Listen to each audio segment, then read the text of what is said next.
O áudio que vocês vão ouvir agora é parte do podcast Xadrez Herbal. Caso vocês queiram ouvir mais sobre esse assunto e outros temas de política internacional, é só ir em xadrezherbal.com.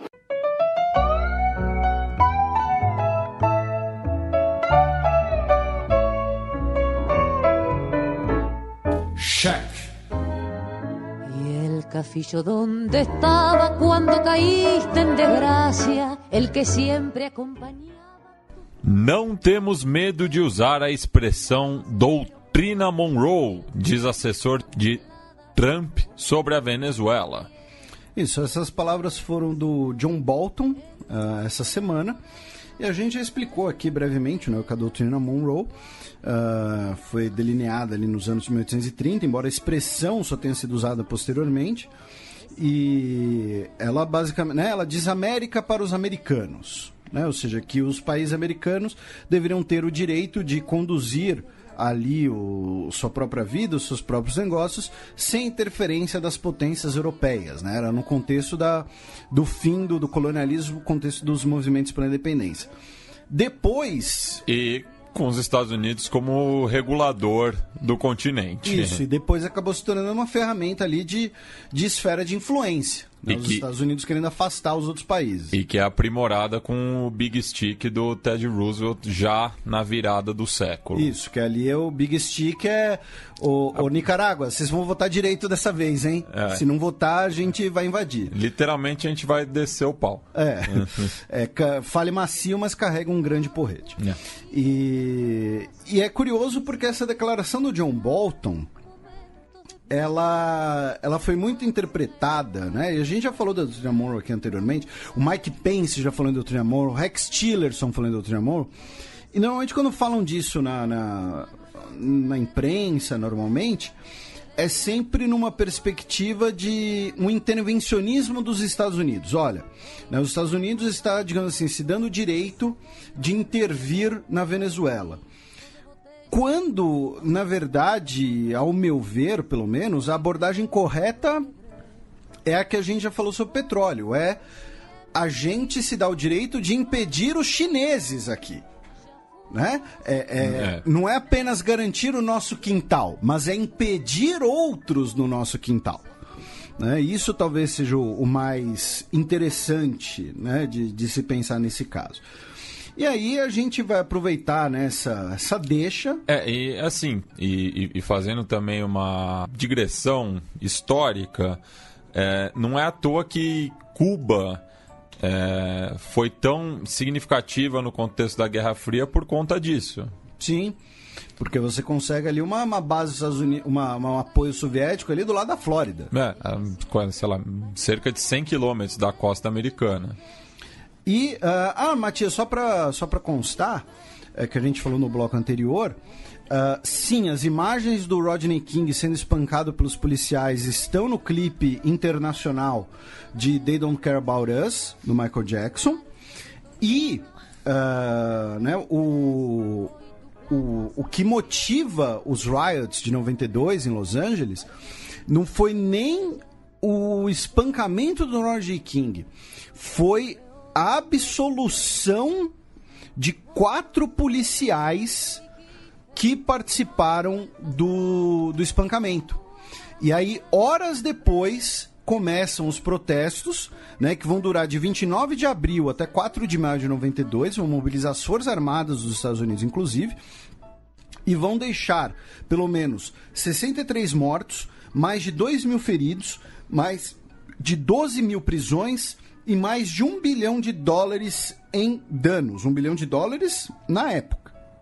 Né? A inflação de 92 para cá já é bem razoável também. Né? Hoje já deve ser aí diria que talvez aí uns $3 bilhões, alguma coisa assim. Então, sim, só para esclarecer aquela menção que eu fiz anteriormente, para não ficar muito vazia. E, né, para quem eventualmente falar, não, mas o que vocês falaram da polícia, questão racial nos Estados Unidos, é coisa de comunista, alguma coisa assim. Não, são casos muito documentados, muito analisados, muito debatidos, e que, inclusive, as próprias instituições policiais nos últimos anos passaram a reconhecer. Tanto que a gente comentou recentemente dos policiais racistas em Michigan, e o chefe da polícia de Detroit é um oficial negro. E ele falou sobre isso na época. Né? Mas, enfim, voltando aqui para a nossa América Latina e para o nosso Brasil varonil, uma breve panorama do que aconteceu essa semana em relação à Venezuela, mas talvez a grande notícia da Venezuela é sobre amanhã. Né? No início da semana, o chanceler de fato, o vice-presidente Hamilton Mourão, defendeu diálogo, que seja estabelecido um canal de diálogo com o Nicolás Maduro para uma transição no país em território neutro, tá? Alguém tem que conversar, né? Trump não foi conversar com Kim Jong-un, então, né, não sei o que poderia ser um território neutro. Acho que ali é a Guiana Francesa, ali do lado. Sei lá, Suriname, talvez. A Guiana não. Guiana não vai aceitar. Não mesmo. Dos conflitos do final de semana, do dia 22 e 23 de fevereiro, essa semana, o número de mortos subiu, porque no domingo, o indígena venezuelano Jorge Javier González Parra, que estava no Hospital Geral de Roraima, internado, morreu, tá? Ele era da etnia Pemon, tá? E subiu então para 7 o número de mortos no final de semana do dia 22 e 23, sendo que desses 7 mortos, 4 foram indígenas, tá? O Nicolás Maduro se pronunciou na terça-feira sobre o Guaidó, dizendo que era o 6º aniversário da morte do Hugo Chávez, né? E ele disse que vamos derrotar a minoria, estejam certos disso. Disse que convocou, né? E aí a gente vai falar um pouco mais sobre isso. Convocou uma marcha para o sábado, tá? E declarou o dia 9 de março, tá? Como o dia do anti-imperialismo. Por quê? Porque foi no dia 9 de março de 2015 que o Barack Obama emitiu um decreto dizendo que a Venezuela era uma ameaça incomum para a segurança dos Estados Unidos. Então, aí ele convocou esses protestos para amanhã e declarou que esse dia 9 de março agora é o dia anti-imperialismo, tá? Ele falou sobre o retorno do Guaidó, disse que vai retomar o sistema elétrico do país, e aí o que aconteceu? Ele disse isso no início da semana. Inclusive ontem, né, o jogo entre o Deportivo Lara e o Emelec do Equador, e com perdão da ironia, né, porque o Emelec é sigla para Empresa de Eletricidade do Equador. Então, o apelido dos times são os elétricos. Eles jogam muito acesos. E o jogo foi cancelado, foi adiado para hoje à tarde, porque faltou luz na cidade de Barquisimeto, justamente ali no estado de Lara, na Venezuela. Hoje a maior parte da Venezuela está sob apagão. Né? Hoje, a maior parte do país está sob apagão. E daí ficou uma disputa de narrativas também, né? O Maduro com a retórica anti-imperialista e o Guaidó falando que é uma estratégia do governo. O Maduro disse que pode ser uma sabotagem dos Estados Unidos, mas uma outra resposta possível está no início da semana, quando foi dito que a maior parte dos dirigentes sindicais do setor elétrico estão com salários suspensos por expressarem insatisfação contra o governo. Então, assim, pode ter sido também uma ação, né, de sabotagem. Dos trabalhadores por perseguição política, por insatisfação, por sem salário, né? Então, assim, pode ter sido pro Maduro foi uma sabotagem dos Estados Unidos, pro Guaidó é uma bandeira falsa do governo, mas no meio do caminho tem os trabalhadores que estão insatisfeitos com o governo. Então, e esse apagão é por conta da principal barragem de geração de energia hidrelétrica no país, que é a barragem de Guri. Guri. Um capeta em forma de guri. E só para quem ficou interessado no resultado do jogo, foi um apagão de gols também, foi 0-0, um empate. O Emelec não entrou elétrico em campo. Quantas piadinhas. O Maduro expulsou o embaixador da Alemanha, o Daniel Martin Kriner, dando ele 48 horas para deixar o país. Por quê? Porque o Kriner estava no aeroporto no dia 4, na segunda-feira, quando tivemos o retorno do Juan Guaidó para a Venezuela, tá? O governo disse que a decisão é por atos de ingerências em assuntos internos no país.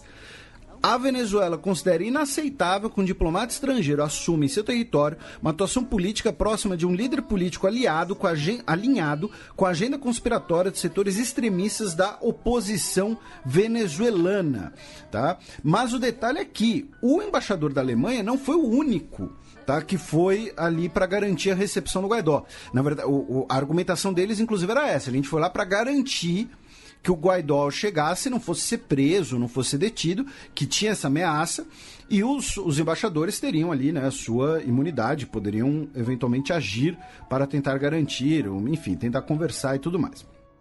A União Europeia pediu que o governo venezuelano reconsidere sobre isso, porém até o momento dessa gravação não temos notícias, né, se reconsiderou ou não. E aí, a questão, como eu disse, vai ser o dia de amanhã. Por quê? Porque o Juan Guaidó, depois de fazer todo aquele tour que a gente comentou, né? Ele veio ao Brasil, foi para a Argentina, foi para o Equador, se encontrou com diversas lideranças no Paraguai, se encontrou com diversas lideranças sul-americanas contra o Maduro. Ele retornou à Venezuela, tá? Acompanhado inclusive de sua esposa, Fabiana Rosales, e convocou para amanhã protestos contra o governo do Maduro. Então amanhã nós teremos protestos tanto convocados pela oposição quanto protestos convocados pelo Maduro, tá? Então, e curiosamente, vejam só, né? Um dos apoiadores dos protestos a favor do Guaidó são os sindicatos, né? E aí tem aquela questão dos sindicalistas, do setor de energia elétrica. Então, assim, esse apagão muito provavelmente foi man-made, entendeu? Não foi porque queimou um fusível. Teve uma vez que teve um apagão aqui no Brasil, aqui em São Paulo, e que culparam um rato. Não teve uma vez? Um rato comeu a linha, sei lá. Eu acho que o rato seria eletrocutado. Mas... Então, sobre a Venezuela, rapidamente é isso. Na Nicarágua, tá, o diálogo entre o governo Ortega e a oposição, mediado pela Igreja Católica, está avançando, tá? Chegaram, após 5 rodadas de diálogo, a um anúncio, digamos assim, preliminar, tá? Entre o governo e a Aliança Cívica pela Justiça e Democracia, a oposição, né? O observador, né? O apresentador do debate é o núncio apostólico, né? Núncio é como se fosse o embaixador, o Valdemar Stanislau Sommertag, e espera-se que até o dia 28 de março chegue-se num acordo final e que, lembrando, uma das exigências da oposição é uma antecipação e execução de eleições livres e fiscalizadas. As eleições na Nicarágua são marcadas para 2021, lembrando que as últimas eleições já foram basicamente de um candidato só, né? Na época a gente fez um programa sobre a Nicarágua, né? Então, isso é parte do acordo e talvez seja a parte que ainda esteja aí sendo, digamos assim, dialogada, né? Precisando aí de uma... lapidar melhor, né, um pouco a questão.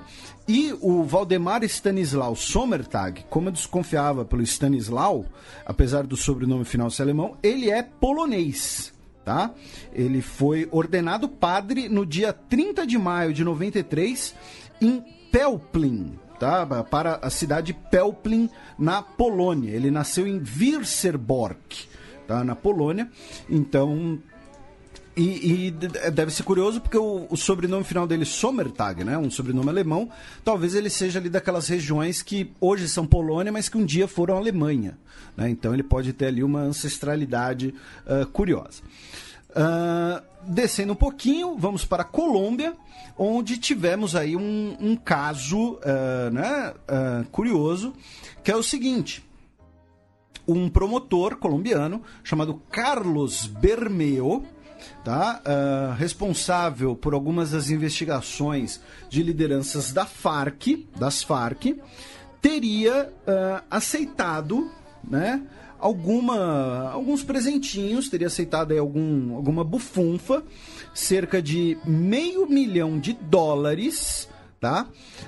Para bloquear pedido de extradição do Jesus Santrich, né, ex-integrante das Farc, que é pedido pelos Estados Unidos por suspeita de tráfico de drogas.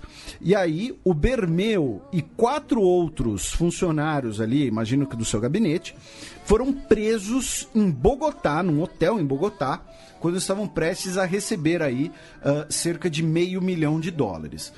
Eu acho que ele se vendeu por pouco. Né? $500 mil, né? Hoje em dia, você tropeça, acha uma propina aí de 2, 3 milhões, pô, né?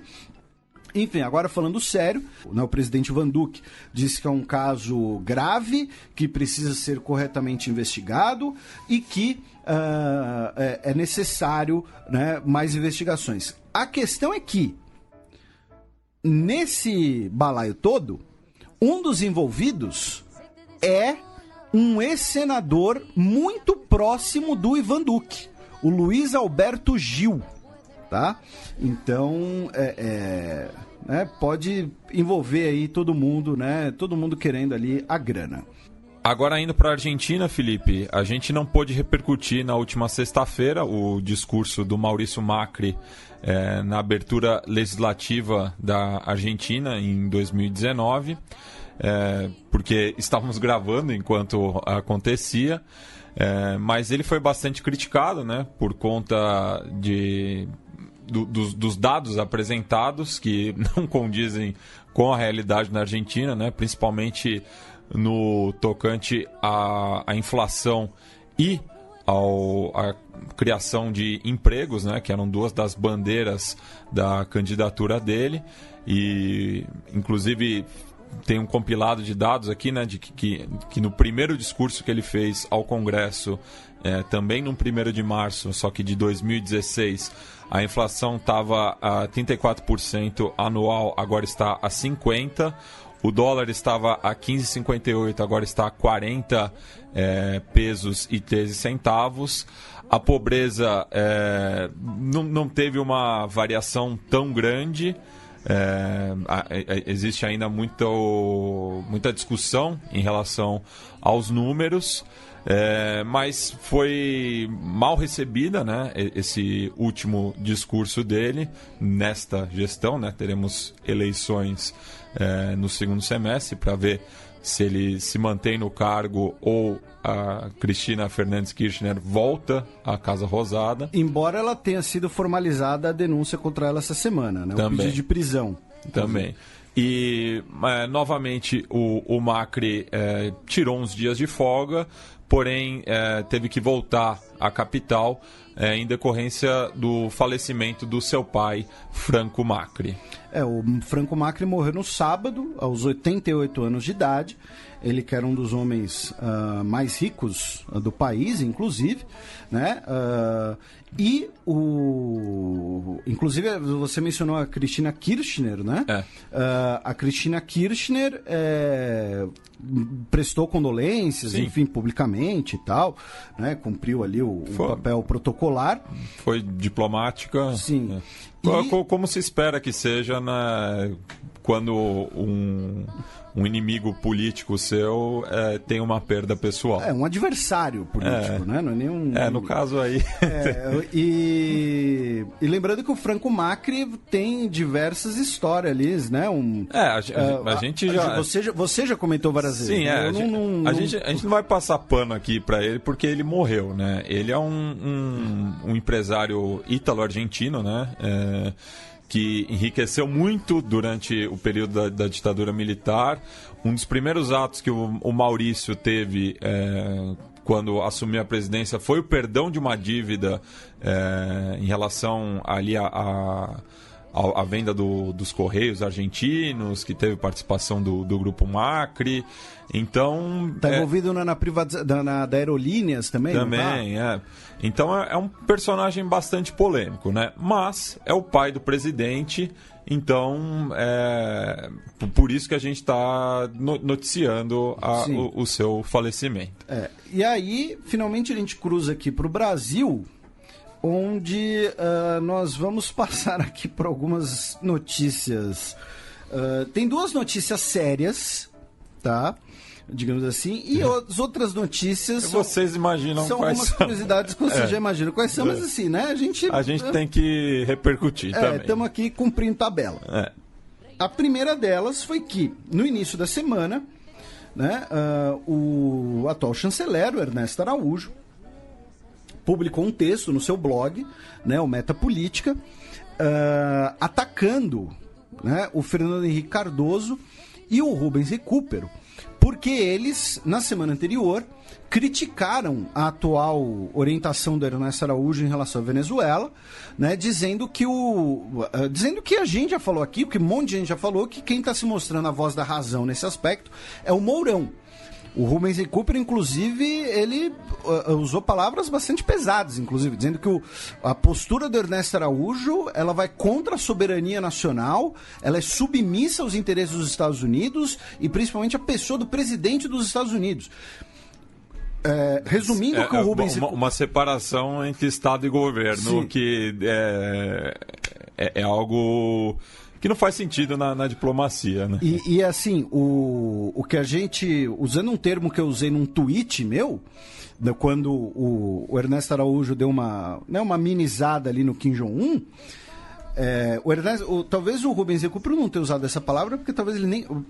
Primeiro, talvez ele não conheça a palavra por uma questão de geração. Segundo, né, o cara diplomata, ministro, ele tem um vernáculo muito mais elaborado. Mas o Ernesto Araújo, ele realmente se comporta feito um fanboy do Trump, às vezes. Né? Então, e aí, o Ernesto Araújo foi lá e publicou esse texto no seu blog, Metapolítica. Tem uma declaração do For-Chanceler que é... que o Trump é o defensor da cultura ocidental. O Trump e o Ocidente. É o artigo que fez ele entrar no radar, digamos assim, do cargo. Né? E aí, o Araújo faz uma série de críticas, né, aos dois no governo, e dizendo que que ele defende, né, o Ernesto Araújo, defende a verdadeira tradição diplomática brasileira, que é sempre um argumento extremamente falacioso, né, uma retórica boba, né, e dizendo que o governo Fernando Henrique foi um dos governos, né, esses 25 anos de suposta tradição de política externa, de não intervenção, foram baseados num consenso infame que permitiram a consolidação do Maduro na Venezuela. Ou seja, ele queria que o Brasil, nesses últimos anos, fizesse o quê? Quando o Maduro foi eleito, derrotando o Capriles por uma margem estreita de votos, que o Brasil fizesse o quê? Invadisse a Venezuela e derrubasse o governo? Né? O Ernesto Araújo, ele tem sempre uma postura extremamente defensiva, né? Ele precisa se afirmar a todo momento. Então é um artigo bastante agressivo, do tipo, olha, eles não sabem nada, verdadeira tradição é o que eu estou dizendo, o verdadeiro isso é o que eu estou dizendo, né? Então, assim, é um comportamento que ele já mostrava na caixa de comentários do site Impedimento. Pois né? E também na caixa de comentários do blog do Juca Kfouri. Isso. Tá? E se vocês não entenderam o que eu estou dizendo, especialmente nossos ouvintes diplomatas, tá? Ditem aí Ernesto blog Impedimento, Ernesto blog Juca Kfouri, tá? Vocês vão ver que a tendência dele de algumas teorias de conspiração antecedem, né, a política internacional, estão relacionadas ao futebol também, tá? Mas de qualquer jeito, para quem quiser ler, né, o artigo na íntegra, Contra o Consenso da Inação, publicado no metapoliticabrasil.com, tá? Para quem quiser ler na íntegra. Aí, durante a semana, veio mais um capítulo dessa história, que foi o seguinte: o Paulo Roberto de Almeida, diplomata, tá? Um diplomata de perfil muito mais intelectual, inclusive ele tem vários livros publicados, e assim, eu falo com tranquilidade em relação ao Paulo Roberto de Almeida, porque eu já tive algumas trocas acaloradas de palavras com ele, tá? Já tive ali alguns debates ali acalorados com ele. Ele que é um homem à direita, inclusive. Ele é hoje, talvez, o principal editor das obras e textos do Roberto Campos, né? Talvez o principal nome do liberalismo brasileiro. Ministro do Planejamento nos governos militares. Sim, e que era diplomata, esteve na conferência de Bretton Woods como parte da delegação brasileira, foi embaixador em Washington. E avô do atual presidente do Banco Central. Então, né? E o Paulo Roberto de Almeida tem vários livros, e assim, eu não tô... A produção intelectual dele é irrepreensível, tá? Eu falei que eu já tive alguns ali desencontros com ele, por questões justamente divergências, inclusive políticas, né? E essas divergências foram feitas, digamos assim, em aberto, né? Estão em grupos de Facebook e tal, então não tem nem como por que eu esconder também. E assim, o meu ponto aqui o Paulo Roberto de Almeida, ele é um cara que se coloca bastante crítico, tá? E é um cara que tem um perfil à direita. Ele não é de uma direita bolsonarista, ele é de uma direita mais de perfil como a do próprio Roberto Campos, que a gente citou. O liberalismo clássico, assim. É que o liberalismo clássico, o posicionamento de direita e esquerda é um pouco complicado, né? Porque o liberalismo, sim... Isso vai dar uma arenga, né? Porque a gente não vai se debruçar nisso. Mas assim, o liberalismo, ele surge como uma ideologia à esquerda, tá? O liberalismo, né? Os grandes filósofos liberais, né? Alexis de Tocqueville. Então, é que hoje, né? Claro, a gente está falando de 200 anos depois, né? Pós-Primavera dos Povos, enfim. O fato o Paulo Roberto de Almeida publicou no blog dele, o Diplomatizando, com 2 Es, tá? Ele publicou o texto do FHC, o texto do Rubens Recupero e o texto do Ernesto Araújo, tá? Com a ideia, né, segundo ele, de promover justamente o debate, né? E aí ele foi demitido do cargo que ele ocupava, né? Ele era diretor do Instituto de Pesquisa de Relações Internacionais, que é ligado ao MRE, tá? Ele assumiu o cargo em 2016, e ele deu várias entrevistas sobre isso já, vocês podem ler. Ele sairia do IPRE em breve, de qualquer maneira. E aí o que aconteceu? O Olavo de Carvalho, tá? Ele publicou na sua conta do Twitter um print de uma conversa de WhatsApp com o chanceler Ernesto Araújo, na qual Ernesto Araújo diz claramente que ele demitiu o Paulo Roberto de Almeida porque suas críticas à política externa chegaram num ponto inaceitável, tá? Seria ali insubordinação. Aí depois veio a história de que foram por ofensas pessoais. Aí o Paulo Roberto de Almeida diz que ele foi demitido porque ele é crítico do Olavo de Carvalho. Inclusive tem um vídeo no YouTube, um vídeo de mais de 1 hora, na qual o Paulo Roberto de Almeida e o Olavo de Carvalho debatem sobre a ideia, tá? Sobre o conceito atual, né? O suposto globalismo. E o Paulo Roberto de Almeida fala, olha, isso daí é uma paranoia, uma teoria da conspiração, tá? Né? O termo globalismo pode ter várias aplicações, essa não é uma delas. Né? Enfim, o fato recomendo que leiam o texto lá no Diplomatizando, tá? Em que o Paulo Roberto de Almeida dá a sua versão dos fatos, ele deu algumas entrevistas também. O fato isso acabou gerando muita repercussão porque se tornou, primeiro, um caso de possível perseguição ideológica, né? E segundo, porque o Paulo Roberto Almeida, quando ele sai, ele coloca nesse texto dele que o Ernesto Araújo está fazendo mudanças dentro do Itamaraty que seguem o seu critério ideológico e um critério de proximidade pessoal. E aí ele usa... E o próprio Ernesto Araújo foi uma indicação do Olavo. Sim, né? E o Olavo de Carvalho, que inclusive hoje disse que todos os seus alunos deveriam sair do governo. Tá? Mas isso é outros 500. E aí o Paulo Roberto de Almeida ele faz uma analogia assim, dizendo que o que está ocorrendo no Itamaraty hoje é que coronéis estão mandando em generais. Até para dar uma, digamos assim, uma alfinetada não uma alfinetada, né, mas uma despertada na ala militar do governo, né? Então, enfim, fica a recomendação de leitura. Resumindo, tá? A versão do Ernesto Araújo é: eu demiti o Paulo Roberto de Almeida por criticar a política externa do atual governo, o que seria um caso de insubordinação. Tá? O Paulo Roberto de Almeida, ele foi demitido da posição que ele ocupava. Ele é um funcionário concursado, então ele continua diplomata. Ele inclusive disse isso: eu vou voltar a fazer o que eu fazia nos governos do PT, quando ele diz que foi silenciado pelos governos do PT. Vou continuar trabalhando na biblioteca do Itamaraty, né? Ou seja, fazendo pesquisas, escrevendo livros. E o Paulo Roberto de Almeida disse que foi demitido por uma perseguição ideológica e por ter criticado o Olavo de Carvalho, tá? Aí temos mais duas notícias. A primeira delas é que, né, o tweet do Bolsonaro sobre carnaval... Rodou o mundo. Que rodou o mundo, que causou um disparo no Pornhub por buscas de Golden Shower no Brasil. 700%. Então, assim, a população brasileira ficou sabendo que é Golden Shower graças à presidência da República, né? E eles fez de desentendido.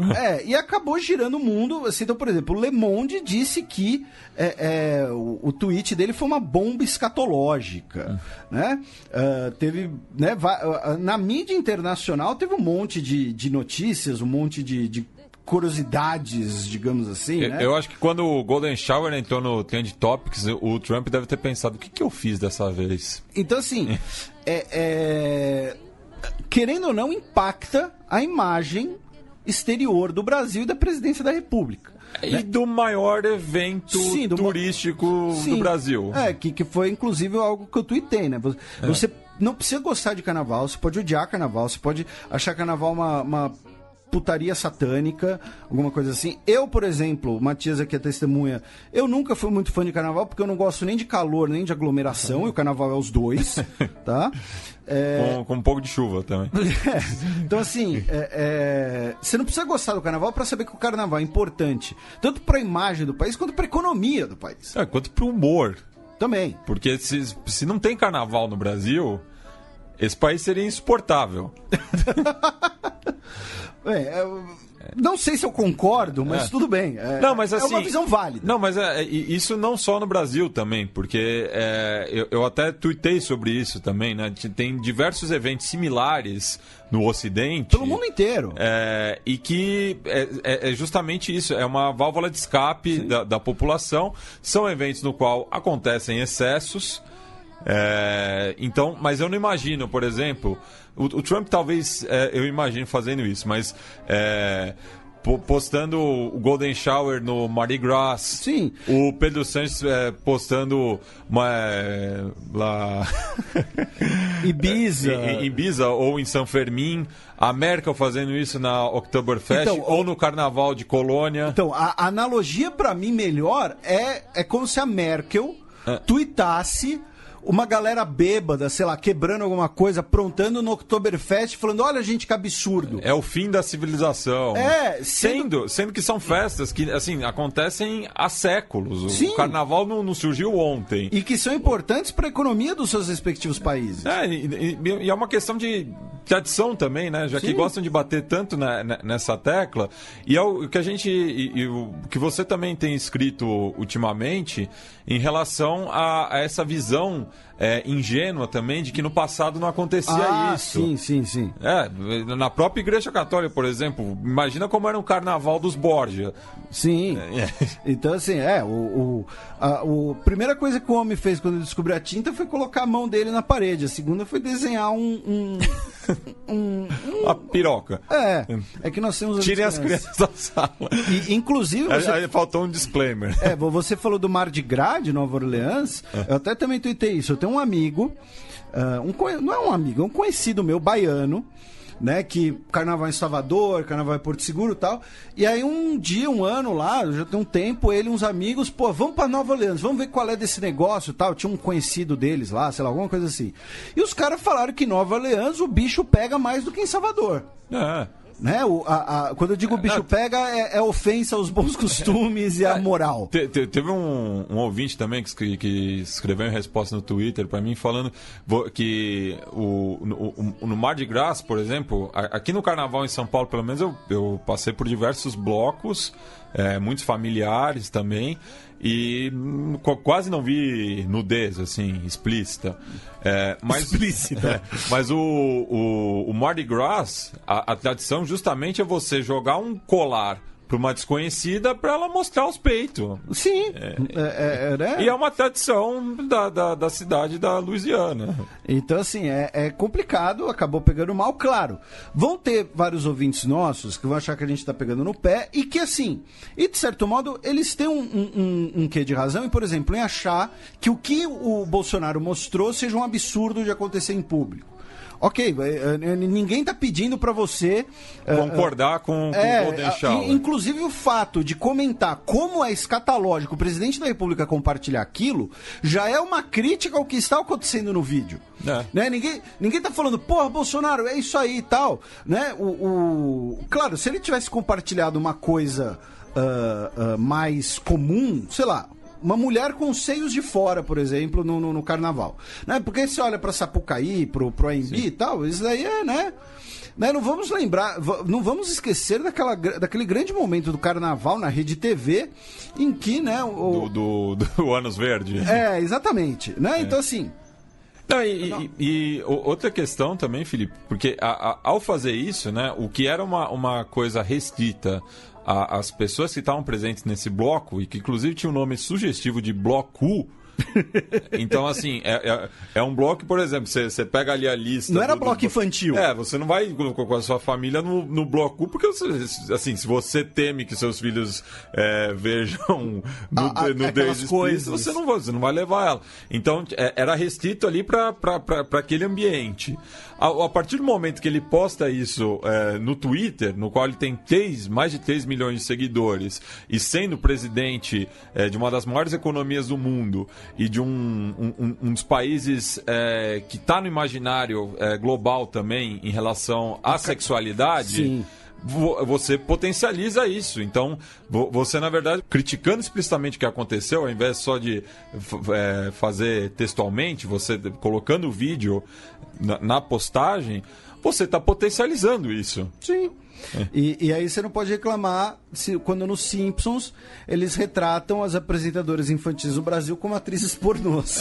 Em parte também é uma resposta aos hits espontâneos que surgiram no Carnaval contra o atual governo. Sim, também teve... E assim, e tem outra coisa, né? Vamos lembrar que muito provavelmente o Twitter do Jair Bolsonaro, mesmo o pessoal, talvez não seja controlado por ele. Né? Tem a hipótese de que é controlado pelo filho mais novo, o Carlos. Tem suspeitas, né? Carluxo. Então, assim, no final das contas, claro, acaba sendo tudo mais engraçado, acaba tudo sendo risonho, mas afeta a imagem do país e, no mínimo, faz o governo do país se tornar uma piada internacional. Então, assim, os apoiadores do Bolsonaro que eventualmente ficarem chateados com a repercussão, não tem como ficar chateado com a repercussão, porque, de fato, imagine só se a gente abre aqui um bloco dizendo que a Theresa May tuitou que é Golden Shower. Né? Alguma coisa assim, todo mundo ia achar engraçado, ia dar risada, ia falar, nossa, né, que mulher doidona, tal, alguma coisa assim, ou Putin fazendo isso, né? Ou então Shinzo Abe, né? Shinzo Abe, coitado, né? Enfim, a gente já faz um tempo que não fala dele. Mas, então assim, imagina que a gente, depois do tempo, você fala Shinzo Abe, a Shinzo Abe tuita que é Golden Shower, e Nintendo tira um sarro, né? Então, alguma coisa assim. Então é complicado, porque afeta a imagem do país, porque é o governante máximo. Agora, no conteúdo, uma que eu achei pior, e que a gente vai comentar aqui também agora, é que, né, ontem, dia 7, né, um jornalista alemão chamado Philipp Licherbeck escreveu criticando o governo Bolsonaro na Deutsche Welle, tá? Na DW. Que é um órgão estatal alemão. Sim, né? E criticando a política ambiental do governo Bolsonaro. tá? Dizendo que, abre assim, a destruição do meio ambiente brasileiro parece ser um dos principais projetos do novo governo. Ele está numa missão mefistofélica, né? Mefistófeles, o diabo do Fausto. Quer acabar com os bons costumes, com os direitos humanos, com a ciência, com os projetos de emancipação, com o próprio pensamento esclarecido. São pessoas que agem e falam com arrogância e crueldade. Enfim, a matéria é extensa, vocês podem ler. E aí, o atual ministro do Meio Ambiente, né, o Ricardo Salles... Antiministro, né? Porque é um cara ligado às mineradoras, que inclusive teve... A atuação dele na Secretaria do Meio Ambiente aqui no estado de São Paulo foi bastante contestada, né, pelos ambientalistas, e que cabe lembrar, né, que o governo Bolsonaro só não acabou com a pasta porque repercutiu muito mal justamente na Europa. Sim. Então escolheram a dedo alguém para chefiar o MMA, não é luta marcial mista, justamente para virar os olhos. E aí, o atual ministro, né, foi lá, replicou trechos da matéria, né, no seu Twitter e escreveu assim: lamentável que um canal público alemão escreva isso do Brasil. Essa sua descrição se parece mais com o que a própria Alemanha fez com as crianças judias e tantos outros milhões de torturados e mortos em seus campos de concentração. Então, assim, primeiro, o cara relaciona o atual governo alemão, o atual Estado alemão, pós-unificação, com a Alemanha nazista. Tá? Segundo... Ele faltou nas aulas de história em Yale. Não, segundo, Lady Godwin. Né? Não, falaram de mim, vou falar de nazismo. Terceiro, a Alemanha repudia completamente o seu período nazista. Sim. Se tem um país que leva a sério o nazismo, é a Alemanha. É crime fazer apologia ao nazismo na Alemanha. Então, assim, é algo completamente descabido, sabe? E novamente, é um ministro, tá? Não é... A gente não tá aqui pegando no... Vai ter um ouvinte que, inclusive, mandou um e-mail outro dia dizendo que parou de ouvir a gente porque a gente critica muito o governo Bolsonaro. Só que, assim, a gente não tá falando de um cara em campanha. A gente não tá falando de um deputado estadual, de um, sei lá, o sub do sub do sub. A gente tá falando de um ministro de Estado com E maiúsculo, Katsu. Não, e de uma das principais pastas do gabinete. Estamos falando da Amazônia, gente. Estamos falando do cara que é responsável pela Amazônia e que, assim como o Carnaval, é um dos símbolos do Brasil perante a comunidade internacional. E aí, a Deutsche Welle, tá? Assim, tudo isso que a gente está falando aqui foi publicado, inclusive, pela própria Deutsche Welle, tá? A Deutsche Welle procurou o ministro, tá? Para responder a nota da Deutsche Welle. A Deutsche Welle publicou uma nota e o jornalista Philipp Lichterbeck também publicaram uma nota, tá? Dizendo que essa resposta foi desproporcional e tal. E aí, o ministro respondeu à Deutsche Welle dizendo que não viu a coluna como uma crítica ambiental, mas como uma ofensa pura e gratuita, atacando, de certa forma, o governo brasileiro como um todo. Vocês deixaram publicar uma matéria dessas. Vocês são um órgão público alemão, não são? Vocês permitiram que um órgão público alemão fizesse essa crítica ao Brasil. Tá? Ele falou isso ao telefone à correspondente da Deutsche Welle em São Paulo, chamada Nádia Pontes. Tá? A Deutsche Welle, inclusive, esclareceu que, como todas as emissoras públicas alemãs, a Deutsche Welle tem total liberdade editorial. Então, assim, é uma resposta completamente infantil e desproporcional. Tá? E assim, o cara usou a memória do Holocausto para responder uma crítica jornalística. Tá? É surreal isso, tá, gente? Tipo, é mais ou menos como o seguinte. Deixa eu tentar pegar aqui algum exemplo. Nós, tá, aqui no Xadrez Herbal, criticamos alguma política, sei lá, da França, tá? Como a gente já fez várias vezes para vários países. E aí, não sei porquê, né? Claro, não vão dar essa relevância toda porque a gente não é nada perto da Deutsche Welle, né? Mas aí um ministro francês vai lá e diz: mas também vocês mataram todos os índios, vocês não podem falar nada. Aí vou ler, inclusive, a resposta do Gerd Wenzel, né, que nosso hoje parceiro aqui é aqui da casa, né, que comentou o tweet. O ministro Ricardo Salles, em vez de se posicionar e dar uma resposta sobre os fatos citados na coluna, prefere atacar o passado nazista da Alemanha, típico de alguém que não tem argumentos, desviando o foco para tentar desclassificar a matéria. Lembrando que o Gerd Wenzel é alemão, tá? E é um ex-pastor, inclusive. Né? Ex-pastor ou ex-padre? Pastor. Pastor? Então, fica aí, né, as notícias bizarras da repercussão do governo brasileiro. E, finalmente, duas notícias sérias agora, duas notícias... Não que o anterior não seja sério, né? Que o anterior é mais surreal, né? O anterior, agora, mais realpolitik. O Bolsonaro anunciou... Eu tenho uma também. Esse mês... que anunciou que vai no dia 22 de março para Santiago, tá? Para ver a criação do ProSul, tá? Um organismo internacional unindo os países sul-americanos, que seria para, digamos assim, contrapor a Unasul, né, que foi fundada em 2008 durante os governos Lula, Hugo Chávez e Kirchner, tá? O problema, tá, gente, ao meu ver, é que, assim, tem que se encarar esse tipo de organização como uma organização de estados, não de governos. Porque senão vai acontecer esse processo de toda hora você criar uma nova diferente.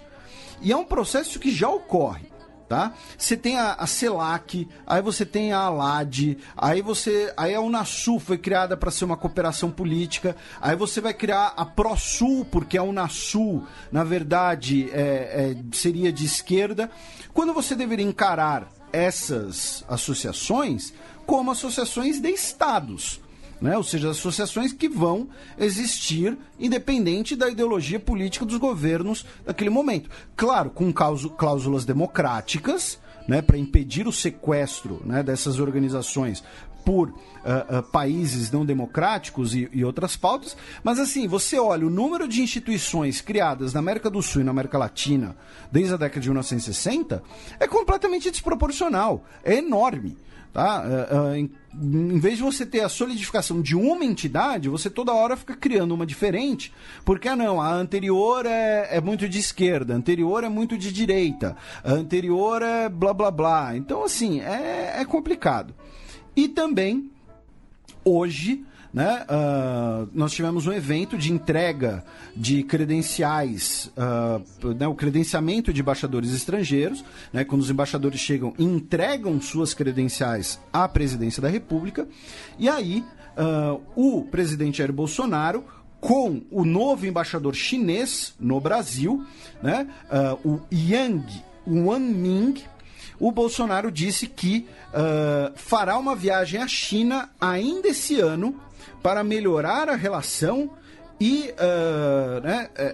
estabelecer ali uma relação melhor, né, com o país chinês. O que é um ótimo sinal, né, para parar com aquela birra ali ideológica, né, de ficar brigando, batendo de frente com a China, né, enquanto aí a China está fazendo comércio com todo mundo, tudo mais, né? Então, assim, pelo menos, né, vai ser aí uma coisa boa, e o Bolsonaro disse que ainda esse ano vai para a China. E, por fim, o ativista paraguaio Martim Almada convidou ontem o Bolsonaro a visitar os Arquivos do Terror, que é uma coleção de documentos oficiais que mostram a repressão policial durante a ditadura de Alfredo Stroessner. Essa coleção, que tem bastante participação do Almada na coleta dos documentos, tem mais de 65 mil documentos em papel, 546 arquivos de áudio e 20 mil fotografias, e fica exposta no térreo do Palácio de Justiça do Paraguai. E eu não sei se no Paraguai teve essa prática, mas aqui na ditadura brasileira é registrado, né, que muitas vezes nas sessões de tortura os militares mijavam justamente nas vítimas. Urinavam. Isso não é consensual como o Golden Shower.